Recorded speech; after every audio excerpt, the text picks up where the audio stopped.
Wow, c'est quoi ce bordel là? Ah, encore vous? Wow, écoutez les gars, on se calme, un à la fois, ok? Ne t'en fais pas, Deadpool. Nous ne sommes pas venus pour toi. Nous sommes venus pour lui. Moi? Cause you had a bad day, you take one down, you sing a sad song just to turn it around. You say you don't know, you tell me don't lie, you work on a smile and you go for a ride. Ah, ok, je vois.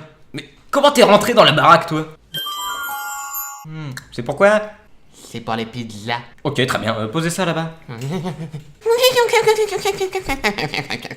Ah, défoncez-le. Avec moi, les gars!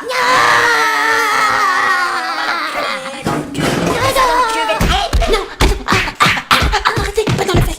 Non, je déconne. Non, s'il vous plaît. Non, faites pas ça. Non, j'ai rien fait. C'est un peu sévère ce qui se prend dans la gueule. Donc je vous propose qu'on se retrouve après le générique, ok? Attendez les mecs, j'arrive!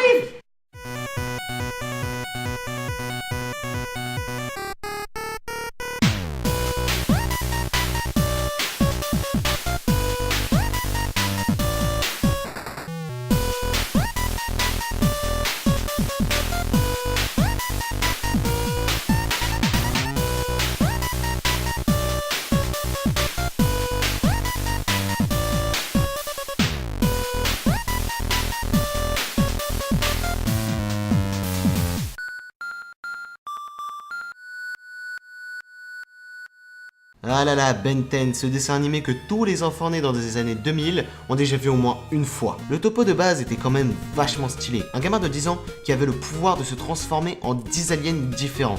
Enfin au moins au début. Donc le dessin animé a eu un énorme succès et forcément on a eu droit à un film, sorti en 2007 et réalisé par Alex Winter. J'ai nommé Ben 10, la course contre la montre. Le film s'ouvre donc sur plusieurs plans, nous présentant le méchant du film, qui pour paraître badass, pète sans foi ni loi des bagnoles. Mais d'un coup débarque Inferno, qui n'est pas si dégueu, hein. Et par contre, savourez-le bien, hein, parce que c'est le seul moment où il va être là. S'enchaîne alors un combat pas épique pour un sou entre le méchant et Ben, avec aussi une chorégraphie digne du cirque Pinder.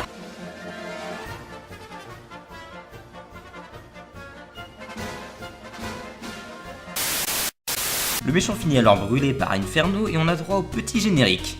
Tout a commencé avec un mystérieux bracelet. C'est super d'avoir du beurre pour voir à son poignet. Il est tellement cool qu'avec lui. Ça me fait marrer le générique, on dirait qu'ils ont pris premier Pecno dans la rue et qu'ils lui ont fait vas-y chante. Ok, j'y vais. Ok. Tout a commencé avec un mystérieux bracelet. C'est bon? Super!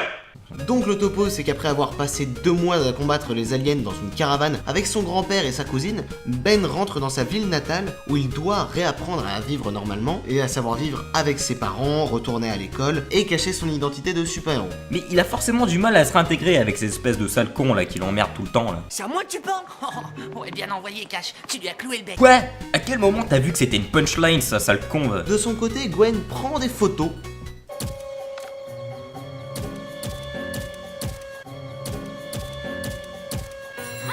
Ben se pointe et les deux vont s'inscrire à un concours en tant que magicien. Pendant ce temps, le méchant fait son monologue de bad guy tout seul dans son horloge. Le truc à peine cliché quoi. Je suis méchant. Ben et Gwen découvrent qu'Eon est toujours vivant et vont donc vérifier s'il est encore dans sa cellule, ce qui n'a clairement aucun sens. À l'intérieur de ça, ils vont donc trouver un vieux pote à Max qui s'est pris un bon coup de vieillesse dans la gueule. Je suis pas mort! Ouah, il est dégueulasse, Spidey, regarde, il est en plastique, il a une main en plastique. Voyons que ça ne mène à rien, ils vont donc aller au QG des plombiers. Alors attends, c'est qui les plombiers? Bah je t'explique ça à 2 secondes. Donc dans le dessin animé, c'est des espèces de Men in Black. D'ailleurs, Max en faisait partie à l'époque. Et enfin, ça y est, on va pouvoir les voir dans un film en vrai. Quoi?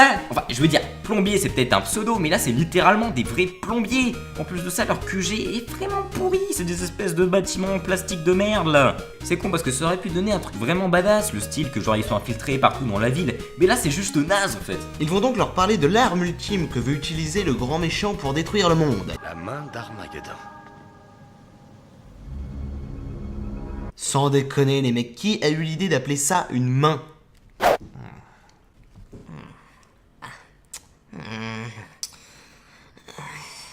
Une main d'Armageddon. Je vais le virer. Bon, ils vont donc expliquer ce que c'est la main et quel genre de merde ça crée, et boum, attaque de ninja surprise. Go go Power Ranger. Ça m'impressionne quand même vachement de voir des mecs balancer des lasers avec des sèches-cheveux. Voyons que l'Omnitrix déconne, Ben s'enfuit, mais Eon lui tombe dessus.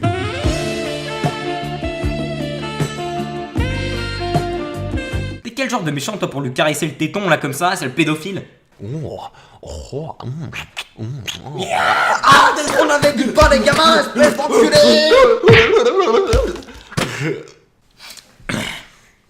Ben se fait sauver par un plombier et reprend donc sa vie tranquillement, mais Eon refait surface dans une scène totalement ridicule. Encore une chose.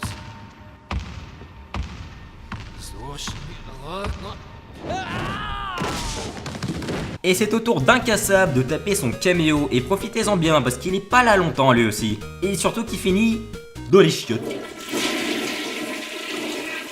Suite à ça, Ben veut faire son kéké et veut piéger Eon, mais se fait piéger à son tour. Nos trois héros se retrouvent donc alors attachés dans le QG des plombiers en face de la main là. Puis Eon essaie de tripoter l'Omnitrix pour, je sais pas, se transférer dans le corps de Ben, mais en même temps c'est pas Ben jeune ou vieux, mais c'est plus Eon jeune. Et après il fait quoi? Je crois il appelle ses potes dans son portail et enfin, je sais pas en fait, son plan il est pas très bien expliqué en fait, il est même pas du tout expliqué. Et par le pouvoir de l'amitié, Ben reprend ses esprits, mais Eon refait surface pour un combat final. Ben utilise donc Sauvage pour péter la gueule à Eon en donnant des bons coups de Gwen. Un coup de Gwen? C'est quoi, Ah c'est- non, mais arrête, Deadpool. Tu critiques le film depuis tout à l'heure, mais tu critiques pas vraiment. C'est ridicule ce que tu racontes là. Tu fais ton petit caca nerveux de gamin, mais c'est un sketch. T'entends juste un sketch. Ouais. Un caca nerveux? Tu veux que je te montre à quoi ça ressemble à un coup de Gwen? Hein? Woody! Allez, non, c'est bon, j'ai compris. Ensuite, Eon explose, puis Gwen et Ben font leur tour à magie. Et c'est la fin. Bon, allez, c'est parti pour les points négatifs. Bon, numéro 1, les aliens. Si on regarde Ben 10, c'est pourquoi? Pour les aliens, la tape, la baston, je ne sais pas, évident, non? Mais là, les aliens sont vraiment mal utilisés. Regardez, Inferno est balancé au début comme une vieille chaussette de façon random, juste histoire d'attirer l'attention des gosses. Après ça, on a droit à quoi? Au tétard gris, dans une scène où Ben essaie de se venger des petits cons qu'il martyrise au lycée, là. Tu parles encore tout seul, Tennyson? C'est qui ta nouvelle copine?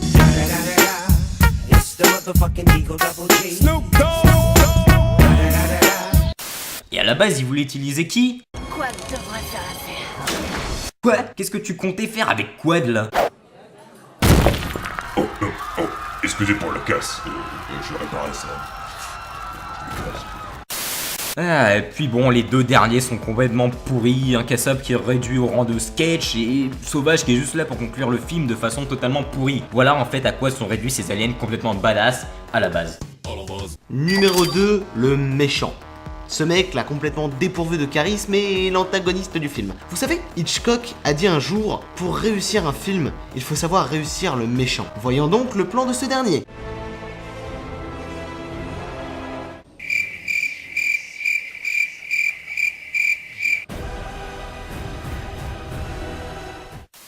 Vous avez compris qu'il est complètement vide. Il veut contrôler le temps et après il veut conquérir le monde. Ensuite il veut utiliser l'Omnitrix et au final il veut appeler ses potes et mec, faudrait savoir ce que tu veux, Troluc. En plus ton costume n'aide franchement pas à ta crédibilité. Avec ta voix totalement déformée là, on capte que dalle à ce que tu racontes.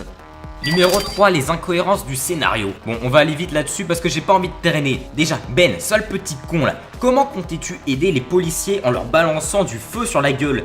D'ailleurs, y'a que 4 personnes dans cette ville de Pecno ou quoi? Non, parce que comment vous expliquer que comme par hasard, quand Ben sirote un petit milkshake tranquille dans un bar, toute la tribu des Cassos là se ramène en même temps, putain! Pourquoi le méchant apparaît sur la photo alors qu'à la base il n'y était même pas? Pourquoi le méchant vieillit de jour en jour? Et pourquoi est-ce qu'à certains moments l'Omnitrix fait son caca nerveux là? Mais surtout et surtout, d'où vient ce putain d'ascenseur?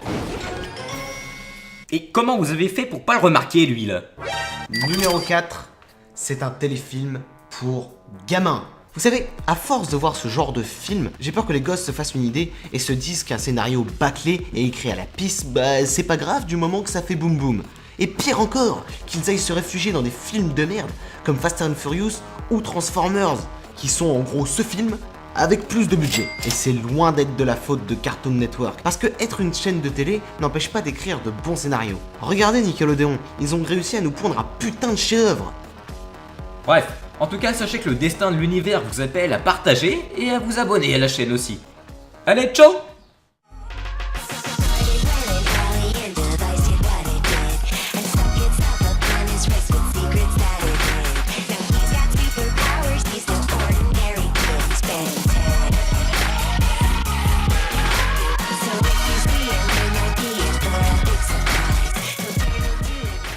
Bon allez les mecs, je pars en vacances une semaine. À la prochaine. Super. Salut mec. Waouh, qu'est-ce que vous foutez là, vous? Retournez passer le balai là. Tiens, j'ai retrouvé ton ancien costume. Il était pas mal, n'empêche. Hein. Ouais bon, tu sais quoi, je m'en fous, tu sais quoi, garde-le, moi je me casse en vacances. Allez, salut mec. Ouais, à plus, ouais. Bon. Qu'est-ce que je vais faire, moi? Y'avait pas eu un jeu de ça?